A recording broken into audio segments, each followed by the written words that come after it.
വേടനെതിരെ ദേശീയ അന്വേഷണ ഏജൻസിക്ക് പരാതി കൊടുത്തിരിക്കുകയാണ് ബി.ജെ.പിയുടെ കൗൺസിലർ എന്ന് പറയുമ്പോൾ കൊമ്പത്തെ കൗൺസിലറാണ്. പാലക്കാട് ജില്ലാ സെക്രട്ടറി സി കൃഷ്ണകുമാറിൻ്റെ ഭാര്യ മിനി കൃഷ്ണകുമാറാണ് പരാതിയുമായി രംഗത്ത് എത്തിയിട്ടുള്ളത്. ഈ പരാതിയുടെ അടിസ്ഥാനം വെച്ച് നോക്കുമ്പോൾ ഒരു കോൺഗ്രസിൻ്റെ എം പി ഒരു പാട്ട് പാടിയതിനെതിരെ ഒരു പരാതി മുമ്പ് കൊടുത്തിരുന്നു. ആ പാട്ടിലെ കവിതയിലെ വരികളൊക്കെ ഭയങ്കര പ്രശ്നമാണെന്നൊക്കെ പരാതി പറഞ്ഞ് അവസാനം സുപ്രീം കോടതി ആ കേസെടുത്ത് ചവറ്റുകുട്ടയിൽ കളഞ്ഞു. ഈ കവിതയിലെ വരികളും പാട്ടിലെ വരികളും ഒക്കെ ചൂണ്ടിക്കാട്ടി ഇനി കേസും കൊണ്ട് ഇങ്ങോട്ട് വരരുത് എന്ന് പറഞ്ഞു.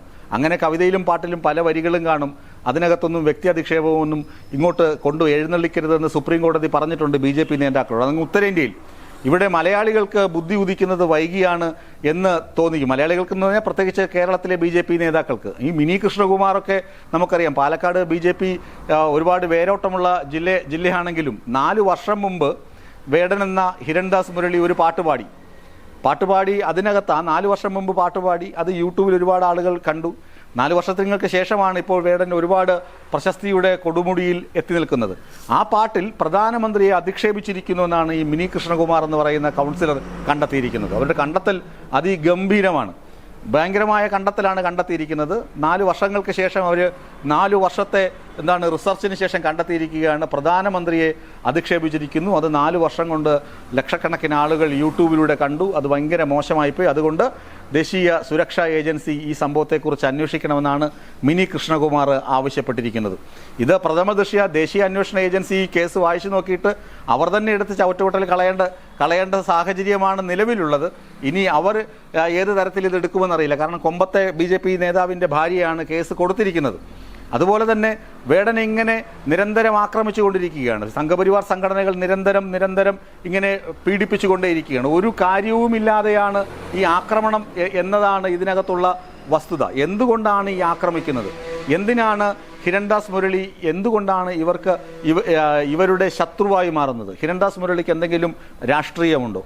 ഹിരൺദാസ് മുരളി ഏതെങ്കിലും രാഷ്ട്രീയ കക്ഷിയുടെ കൊടിപിടിച്ചാണോ ഈ പരിപാടികൾക്ക് പങ്കെടുക്കാൻ പോകുന്നത്?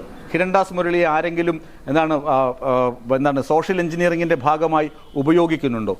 അങ്ങനെ യാതൊന്നുമില്ല. അയാൾ കുട്ടിക്കാലത്ത് നേരിട്ട കഷ്ടതകൾ, കുട്ടിക്കാലത്ത് നേരിട്ട വെല്ലുവിളികൾ, അയാൾ നേരിട്ട അധിക്ഷേപങ്ങൾ, അതിൽ നിന്ന് ഉരുക്കൊണ്ട ശക്തി, അയാളെ കളിയാക്കി വിളിച്ച വിളിപ്പേര് അയാളുടെ പേരായി സ്വീകരിക്കുന്നു. അതിനുശേഷം അയാൾ ഒരു സ്റ്റുഡിയോയിൽ ജോലി ചെയ്ത് അവിടെ നിന്ന് കേട്ടും കണ്ടും പഠിച്ച പാട്ടുകൾ അയാൾക്ക് പാടാൻ പറ്റുന്ന തരത്തിൽ പാടി അയാൾ വേദികൾ കീഴടക്കുന്നു. ആ പാട്ട് യുവജനതയുടെ പാട്ടായി മാറുന്നു. നമുക്കറിയാം, ഓരോ കാലഘട്ടത്തിനും ഓരോ സംഗീതമുണ്ട്. അതിൽ ഈ കാലഘട്ടത്തിന് ഇഷ്ടപ്പെട്ട സംഗീതമാണ് ഹിരൺദാസ് മുരളി ആലപിക്കുന്നത്. അവിടെയാണ് മാറ്റം. ആ മാറ്റം ഇഷ്ടപ്പെടാൻ നമ്മളൊക്കെ തയ്യാറാകണം. ഇപ്പോൾ 90 കഴിഞ്ഞ ആളുകൾ പറയുന്നതാണ് ശരി, അല്ലെങ്കിൽ 80 കഴിഞ്ഞ ആളുകൾ പറയുന്നതാണ് ശരി, അവർ മാത്രമേ പറയാവൂ എന്ന ശാഠ്യമാണ് സമൂഹത്തിനുള്ളത്. ആ ശാഠ്യം മാറണം. പുതിയ തലമുറയിൽ ഇങ്ങനെ വാക്കുകൾ മാറ്റി പറയുമ്പോൾ പുതിയ നക്ഷത്രങ്ങൾ ഉദിക്കുന്നു എന്ന് കണ്ടാൽ ആ നക്ഷത്രങ്ങൾ പ്രസരിപ്പിക്കുന്നത് വെളിച്ചമാണെന്നുള്ള തിരിച്ചറിവ് നമുക്കുണ്ടാകുമ്പോഴാണ് കാലം മാറുന്നത്. അതാണ് വേടൻ പ്രസരിപ്പിച്ചുകൊണ്ടിരിക്കുന്നത്. വേടൻ്റെ വാക്കുകളിൽ നക്ഷത്രങ്ങളുണ്ട് എന്ന തിരിച്ചറിവ് കാലഘട്ടത്തിന് ഉണ്ടാകുമ്പോഴാണ് ആ കാലഘട്ടത്തിന് സൗന്ദര്യം വരുന്നത്. ഈ സൗന്ദര്യമാണ് സംഘപരിവാർ ശക്തികൾക്ക് ഇഷ്ടമില്ലാതെ വരുന്നത്. ഒരു കൊടിയും അദ്ദേഹം പിടിക്കുന്നില്ല. അദ്ദേഹം പറയുന്നത്, എനിക്ക് കക്ഷി രാഷ്ട്രീയമില്ല, ജനങ്ങൾ തെരഞ്ഞെടുത്ത സർക്കാർ എന്നെ പരിപാടിക്ക് വിളിച്ചത് കൊണ്ട് മാത്രമാണ് ഞാൻ പോയത്, അതെൻ്റെ കടമയാണ്, മൗലികമായ കടമയാണ്, ഞാൻ ജനാധിപത്യത്തിനൊപ്പം നിൽക്കുന്നു, ജനാധിപത്യത്തിന് വേണ്ടി വാദിക്കുന്നു എന്ന് പറയുന്ന വ്യക്തിയാണ് വേടൻ. ആ വേടനെ എന്തുകൊണ്ടാണ് സംഘപരിവാർ ശക്തികൾ ഭയപ്പെടുന്നത്? എന്തിനാണ് 4 വർഷം മുമ്പ് അയാൾ പാടിയ പാട്ടിനെ ഇപ്പോഴെടുത്ത് കേസായി കൊടുക്കുന്നത്? ഒരർത്ഥവും ഒരു ബേസും ഇല്ലാത്ത ഒരു കേസുമായാണ് ഈ മിനി കൃഷ്ണകുമാർ മുന്നോട്ട് പോകുന്നത് എന്ന് പകൽ പോലെ സത്യമാണ്. അതുപോലെ മറ്റുള്ള ആളുകൾ പറയുന്നത് എന്താണ്?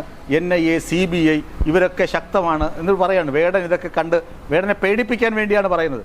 അയാൾ പാട്ട് വേദിയിൽ പരിശീലിക്കാൻ വരുമ്പോൾ, ഒന്ന് മൈക്ക് ടെസ്റ്റ് ചെയ്യാൻ വരുമ്പോൾ തന്നെ ആയിരങ്ങളാണ് തടിച്ചു കൂടുന്നത്. നമ്മൾ ഇത് സോഷ്യൽ മീഡിയയിൽ കാണുന്നതല്ലേ. ഇത്രയും ആരാധകരുള്ള ഇയാളെ എന്തുകൊണ്ട് സംഘപരിവാർ ഭയക്കുന്നു എന്ന് പറഞ്ഞു കഴിഞ്ഞാൽ, സംഘപരിവാറിന് ഇത്തരം വാക്കുകളും അതിലെ അതിശയവും അതിലെ ലോകവും ഒക്കെ ഭയമാണ്. അവർക്ക് സത്യം വിളിച്ചു പറയുന്നവരെ ഭയമാണ്, സത്യസന്ധതയെ ഭയമാണ്. അതാണ് അവരുടെ പേടി. ആ പേടി കൊണ്ടാണ് അവരിങ്ങനെ കേസും വഴക്കുമായി ഈ പാവം ചെറുപ്പക്കാരനെ ഇങ്ങനെ പൂട്ടാൻ നടക്കുന്നത്. ഏതായാലും ആ പൂട്ടുകൊണ്ട് വേടനെ പൂട്ടാൻ പറ്റുമെന്ന് തോന്നുന്നില്ല. വേടൻ കൃത്യമായ ദിശയിലാണ് സഞ്ചരിച്ചു കൊണ്ടിരിക്കുന്നത്. അതാണ് വേടൻ്റെ വിജയവും. അയാളുടെ എഴുത്ത്, അയാളുടെ കാമുകിയെക്കുറിച്ച് എഴുതുന്നു, അയാളുടെ പ്രണയത്തെക്കുറിച്ച് എഴുതുന്നു, അയാളുടെ നാടിനെക്കുറിച്ച് എഴുതുന്നു, അയാൾ കണ്ട കാഴ്ചകളെക്കുറിച്ച് എഴുതുന്നു. ആ കാഴ്ചകളിലൊക്കെ തീവ്രമായ ഭാഷയാണ് ഉപയോഗിക്കുന്നത്. ആ ഭാഷ യുവജനങ്ങൾ ഇഷ്ടപ്പെടുന്നു. യുവജനങ്ങൾ മാത്രമല്ല, പ്രായഭേദമന്യേ ഒരുപാട് ആളുകൾ ഇഷ്ടപ്പെടുന്നു. ആ ഇഷ്ടമാണ് അയാളുടെ വിജയം. ആ വിജയത്തെ നമ്മൾ ആഘോഷമാക്കി എടുക്കുക. നമ്മുടെ കൂട്ടത്തിൽ നമ്മുടെ മലയാളിയായ ഒരു ചെറുപ്പക്കാരനാണ് ലോകശ്രദ്ധ ആകർഷിച്ച് വളർന്നു വരുന്നത് എന്ന് കാണുമ്പോൾ ആഹ്ലാദിക്കുക, അഭിമാനിക്കുക എന്നതാണ് വേണ്ടത്. അല്ലാതെ ഇങ്ങനെ കള്ളക്കേസ് കൊടുത്ത് ആ പയ്യനെ കയ്യാമം വെച്ച് എടുത്തുകൊണ്ട് പോകുന്നത് കാണാൻ വേണ്ടി ഇരിക്കുകയല്ല വേണ്ടതെന്ന് ഈ മിനി കൃഷ്ണകുമാറിനോടൊക്കെ ഓർപ്പിക്കുകയാണ്.